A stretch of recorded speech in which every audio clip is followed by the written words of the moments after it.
We've been in court. The BLM brought a lawsuit against Mary Dann and myself in 1973, and it was over trespassing of livestock on what they call public domain and what I call Western-Shoshone Nation's land.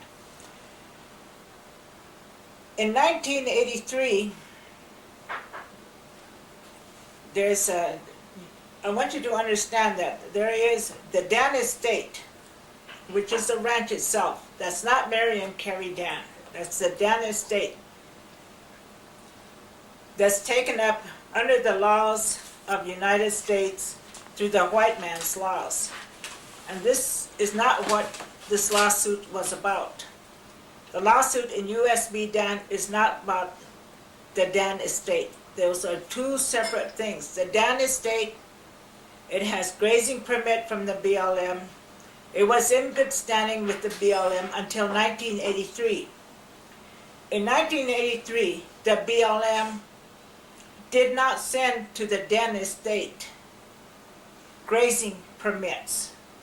The Dann estate did not pay grazing permits that year. We didn't go to the BLM for grazing permits either. The BLM, however, has rules and regulations. If a grazee does not pay grazing permit, then the BLM brings a trespass action against the grazee or whoever has a grazing permit. And the BLM didn't follow its rules and regulations in that. It did not bring a trespass action against the Dann estate. I didn't know what was going on, but in 1986, when we were in federal court, in US v. Dann, Mary and I were in federal court, the BLM brought out the fact that since the Dann estate did not pay grazing fees, the grazing rights to the Dann estate was taken away by the United States. And I didn't know that this was their plan. But in my opinion, is that the BLM, it was a deliberate plan to bring the Dann estate into US v. Dann, and which they're using that successfully today. But they brought the Dann estate into US v. Dann. To me, it was a deliberate action by the Bureau of Land Management to bring the Dann estate into that. So they can decide on our case. So that everything that has happened now goes back to the Dann estate. The lawsuit was not about the Dann estate. It was Mary and Carrie Dann using Western-Shoshone lands without grazing permits, without paying the American government, without paying BLM to use that land. Okay. Fees You're on right. your, so why? We never did pay fees. We never paid fees to the Bureau of Land Management because to us, that land is a Western Shoshone land. We cannot pay a federal government for the lands that belong to the Western Shoshone people. So we never did pay grazing permit. The BLM never even provided us with a grazing permit. They never even asked us to pay a grazing permit. All they said is that they just want to say the Dann estate's rights. The Dann estate has its own rights. We have our Indian rights. We have our Western Shoshone rights. We can't pay for our Western Shoshone rights to American government. There is no way we'll be able to do that, and it's not right. Then we need to stop. Stop.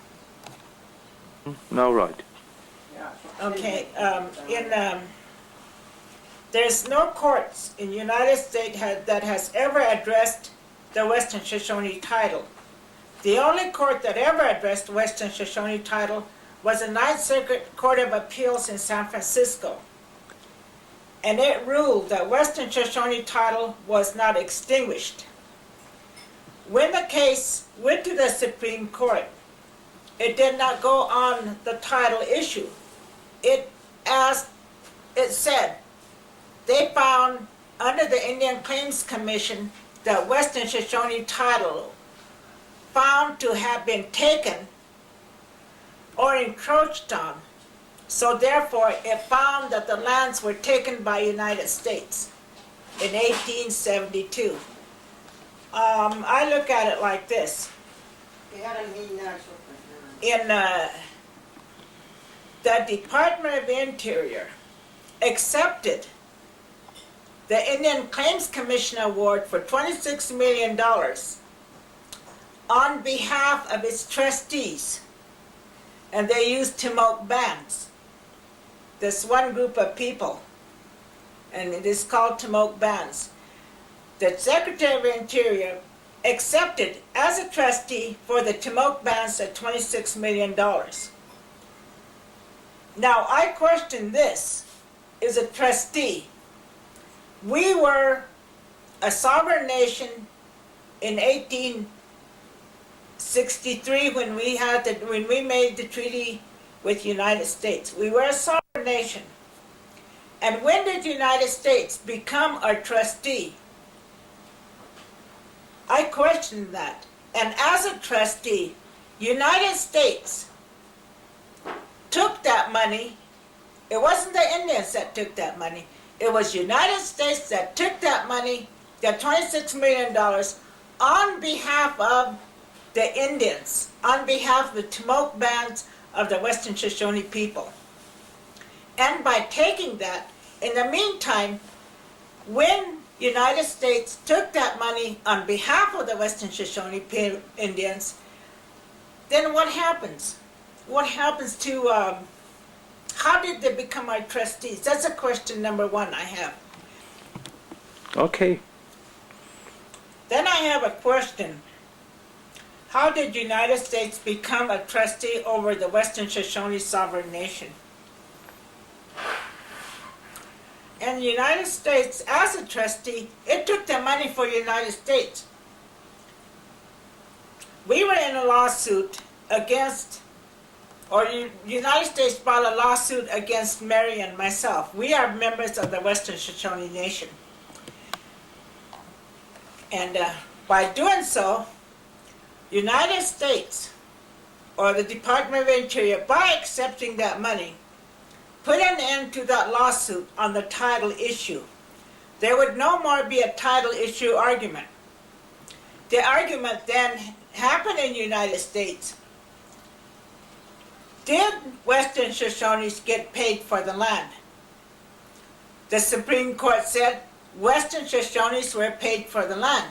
The Supreme Court did not address the title issue. It says we were paid for the land. The land which they found had been extinguished in 1872 by the Indian Claims Commission. I also have a question on the Indian Claims Commission.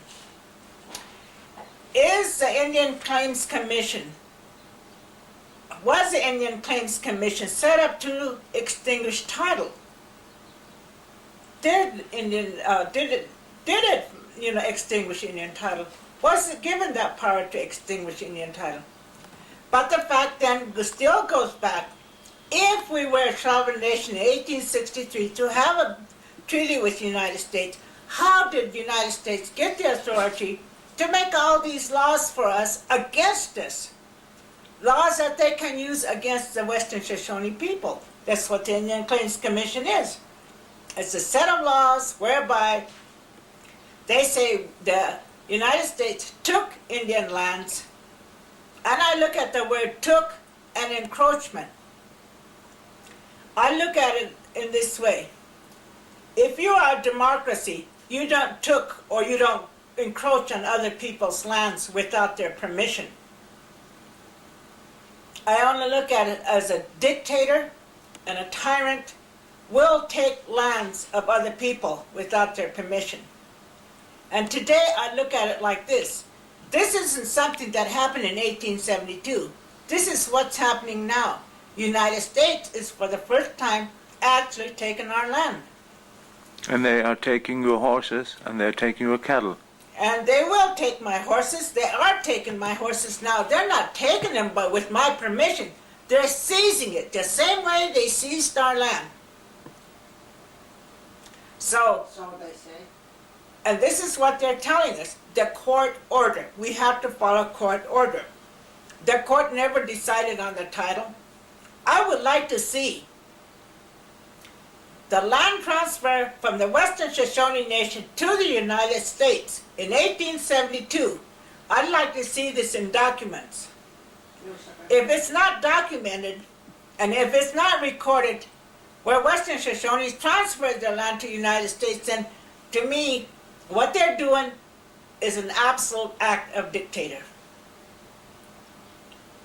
I didn't think we lived under that type of government here in the United States, but I look at that in that way today because I look at the history of the world, I look at the 2 world wars, I look at the Korean conflict, the conflict in Vietnam, and in Saudi Arabia.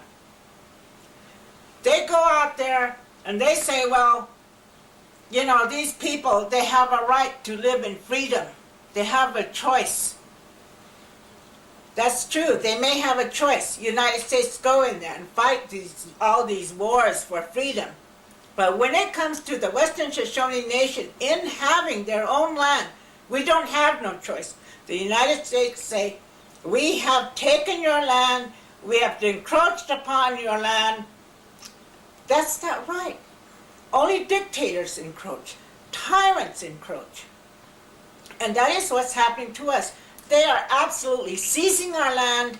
They are seizing our livestock today. Not yesterday, but today. And I would like to make another comment on, I forgot, Paul. Stop. Okay. This conflict that's going on right now between the Western Shoshone Nation and the United States, it cannot be solved until up to the time that United States government sit across the table from us and discuss many of these issues that's before us. This problem isn't going to be solved by the Supreme Court ruling, because it's unfair to say we've been paid when we never transferred our land over to the United States. That's impossible. We can't let that happen. We can't, and another thing, that the United States must look at the fact that Western Shoshone Nation and the Western Shoshone people, many of us, the traditionals we call ourselves, are the ones we still practice our ancient religion, our religions of way long time ago, long before the coming of the white man. It teaches that this land is our mother. Whatever we need to survive on, we can get it from this earth.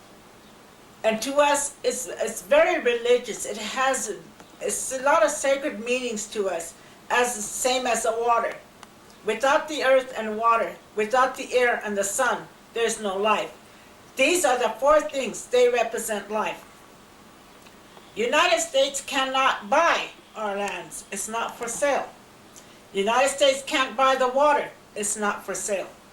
United States can't buy the air. That's not for sale. Or the sun.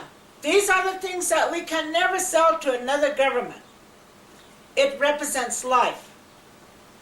Not only to humans, but to all life. And we can't do that. And I look at it in the world situation today. No country, whether they be dictator or tyrant, has ever tried to compensate or to pay for the rights, the birthrights, the culture of the people that they have taken over. The only country that is trying to buy birthrights of any group of people, that's trying to buy our culture, that's trying to buy our dignity and our honor, is the United States. And we're not ready to let that happen. If it forces itself upon us,